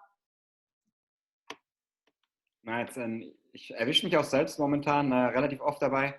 Ein Kumpel von mir, den ich 2015 oder 16, ich glaube 16 in Thailand kennengelernt hatte, der ist auch so ein bisschen reiseverrückt und hat ein Buch rausgebracht und hat eine große Speaking-Tour gemacht und Bühnenshow und wie heißt er denn? Nick Martin. Nee, das ist Travel Echo. Er hat ein Buch rausgebracht, 6 Jahre Weltreisen, die geilste Lücke im Lebenslauf. Und davon habe ich gehört, ja. Und der macht momentan auch so ein bisschen Corona-bedingt eher dann ein bisschen Online-Reiseshows. Und da schaue ich jetzt auch relativ regelmäßig rein. Und es macht einfach Spaß, wieder so ein bisschen die Travel Inspiration zu haben. Und dann haben wir auch nach seiner letzten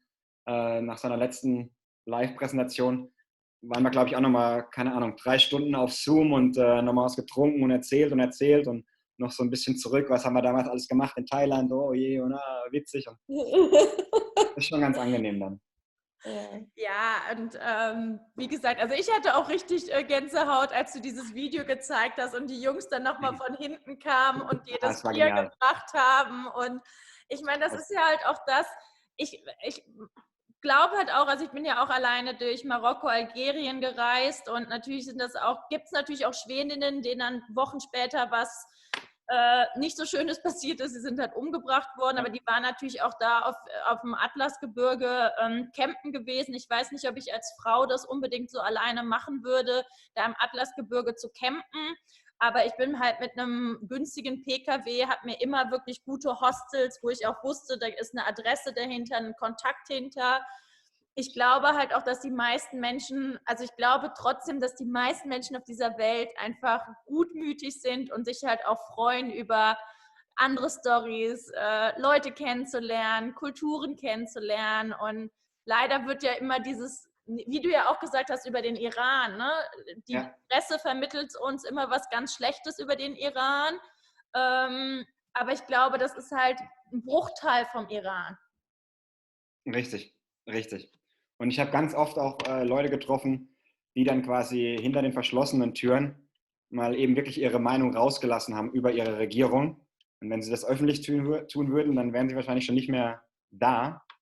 Aber das ist dann super spannend, auch mal da reinzukommen und dann ein bisschen einzutauchen. Ja? Und wie gesagt, ich war jetzt 3 Mal schon dort und von wegen, die Frauen müssen sich verschleiern und Alkohol ist verboten und kein Sex vor der Ehe und keine laute Musik, keine Konzerte, öffentliches Singen und Tanzen. Alles verboten, aber hinterm Vorhang ist es wie in jedem Land, ja. Da gibt's alles, ja. Ich habe 3 Jahre in China gelebt, ne?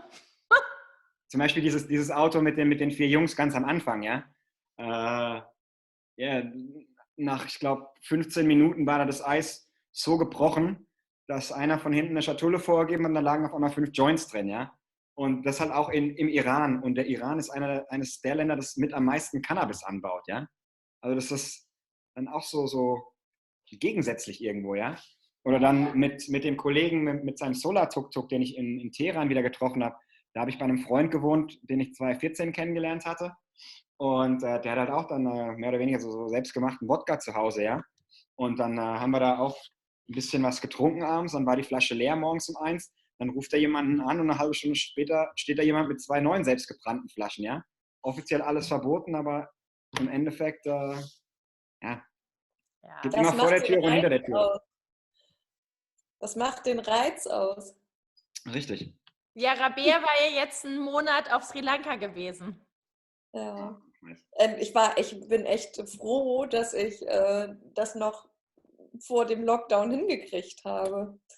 Das ist bei uns wie mit der Mexiko. Und da vor Ort ist es auch, also die machen halt auch zwischendurch alles dicht, aber wenn man dann auch sieht, wie sie wohnen teilweise, frage ich mich, wie die das psychisch aushalten. Also ich finde es ganz schlimm, wenn ich darüber nachdenke.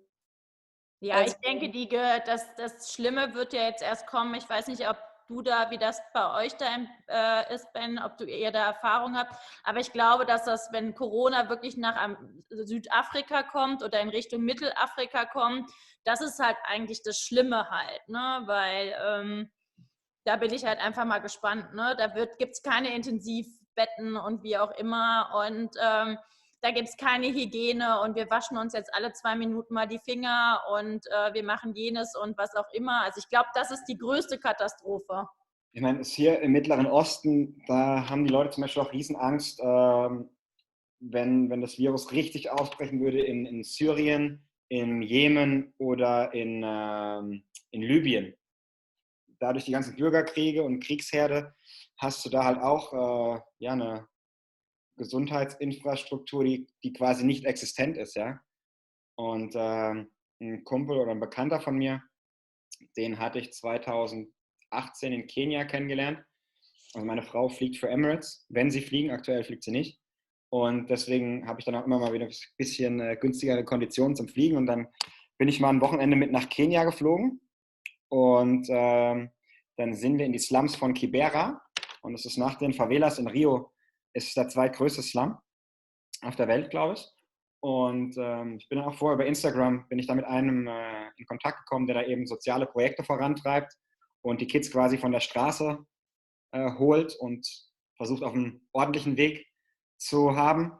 Und dann waren wir da und haben Spenden vorbeigebracht und uns mal ein bisschen da umgeguckt und gekümmert. Und mit dem bin ich auch immer noch in Kontakt.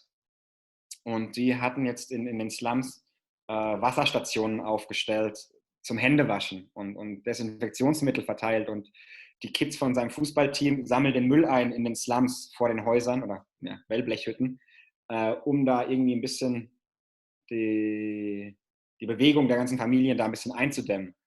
Und das ist dann auch schon so heftig, wenn du dann mal so da einen Einblick bekommst, wie sowas in einem Slum in Afrika ausschaut.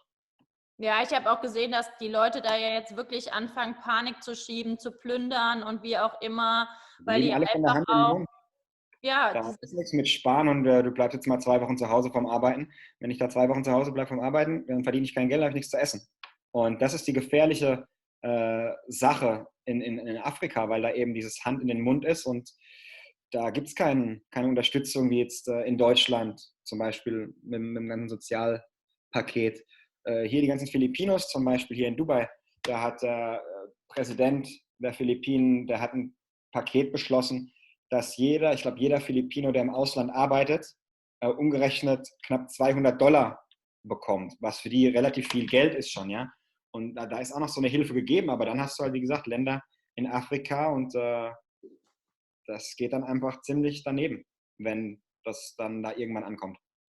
Ja, definitiv. Also das sehe ich halt genauso, weil ich glaube, viele Leute, die halt motzen und ja, ich kriege nicht genug Unterstützung vom Amt oder hier oder da oder tralalala, die müssen sich mal, oder zum Beispiel in Hongkong, ich habe 3 Jahre in Hongkong gelebt, wie willst du da, wenn du da in diesen Käfigen lebst, ne? Und die leben ja zum Teil wirklich auf 2 Quadratmeter, da ist quasi die Kloschüssel, dein Kopfkissen oder wie auch immer, ne? Wie willst du das Social Distance machen oder überhaupt, ne? Also ich meine, für die Menschen ist halt rausgehen das Einzigste, um überhaupt mal sich zu bewegen, ne? Also denen ihre Wohnungen ist mein Tisch halt, ne? Und ich glaube, das ist eine Sache, die viele Leute halt, die nicht viel gereist sind in ihrem Leben, vielleicht manchmal ja nicht ganz sehen. Aber gut, naja. Dann würde ich sagen, bei dir ist ja noch ein bisschen später. Wie viel Uhr hast du jetzt? Du hast jetzt 11, ne? 11, wir sind jetzt 2 Stunden noch voraus. Ja, Also dann. bei uns ist jetzt schon Mitternacht, wie ihr seht. Ja, bei dir ist Mitternacht. Ich wollte schon sagen, hast du irgendwie... Hier wird gleich wieder um 9 Uhr geklatscht. Hier wird um 9 Uhr geklatscht, dann hast du ja noch 6 Minuten. Bei mir wird nicht mehr geklatscht. Habt ihr das auch bei euch in Dubai? Ja, wir hatten es auch am Anfang noch ein bisschen mehr. Mittlerweile hat es, glaube ich, ein bisschen nachgelassen. Ja. Aber hatten wir auch in manchen Stadtteilen. Ja, hier hat es auch total nachgelassen. So, meine Lieben, ich muss nämlich morgen um 5:30 wieder aufstehen. Ich habe morgen eine Grafikdesignerin zum Probearbeiten da. Okay. Vielen, vielen Dank, Ben. Ich glaube, jetzt sind wirklich keine mehr da. Also ich glaube, dass wirklich so viele, ja fast 1,5 Stunden, fast 2 Stunden da geblieben sind. Spricht dafür, dass es interessant war. Rabea, was sagst du? Ja, du hast gerade gesagt, jetzt ist keiner mehr da. Dabei bin ich doch noch da. Ja, aber du bist ja der Inner Circle. Ja, okay. Nee, ich fand es super. Vielen, vielen Dank. Und Dank du für die hast mir einen Einladung schönen Abend bereitet. Das freut mich. Dann war es ja was. Obwohl die Love Story ein bisschen zu kurz kam. Ja, da müssen wir hatten sogar schon eine Anfrage von einer Bekannten, die ein Buch veröffentlicht hat, ob sie die Story irgendwie mal in das Buch mit aufnehmen kann. Nee, das ist unsere. Das ist eure Story. Wenn wir die veröffentlichen, dann im eigenen Buch. Ich finde, wir haben ja auch heute viele wie soll man sagen, Gedanken, wie sagt man, Kopfkino bei vielen motiviert, dass die Leute sich das irgendwie denken können, wie das alles zustande kam und wie auch immer. Ja, ich habe heute Morgen doch noch zu dir gesagt, ich habe gar nicht so ein großes Fernweh und jetzt toll. Ja, toll. Jetzt hast du es verursacht. So, wir müssen jetzt alle Corona unter Kontrolle kriegen und besuchen. Wir zwei können ihn ja mal dann in Dubai besuchen. Ja, Dubai ist ja nicht so mein Favorite. Ja. Darf ich das sagen? Selbstverständlich. Freie Meinungsäußerung. Mir ist das da viel zu heiß. Und es wird gerade wieder Sommer, ja. Ja, das ist echt so heiß da. Nee, das ist nichts. Ich meine, zwischen sagen wir mal, Ende Oktober bis Mitte April, würde ich sagen, ist es ganz angenehm. Aber dann von Mitte April bis Ende September, Anfang Oktober kann es halt echt ekelhaft werden. Und im September, dann hast du deine 45 Grad mit 100% Luftfeuchtigkeit und semi-gut. Ja, ich hatte Freunde da, die da gewohnt haben und ich habe die besucht und wir waren echt so viel drin, also es war im Mai und ich habe echt gedacht, nee, also ich will ja auch draußen sein, also das ist mir total wichtig und auch Grün ist mir wichtig und schöne Landschaft und ja. Ich glaube, eine Zeit lang könnte ich immer alles machen und finde das auch spannend und man kann sich auch überall eingrooven, finde ich, aber wäre jetzt nicht so meine erste Wahl, glaube ich. Dann darfst du auch nicht nach Hongkong ziehen. So, ihr Lieben, ich muss leider, falls ihr noch reden wollt, könnt ihr das machen. Ich muss auf jeden Fall, ihr Lieben. Tschüss. Vielen Dank. Vielen Dank. Ciao, ciao.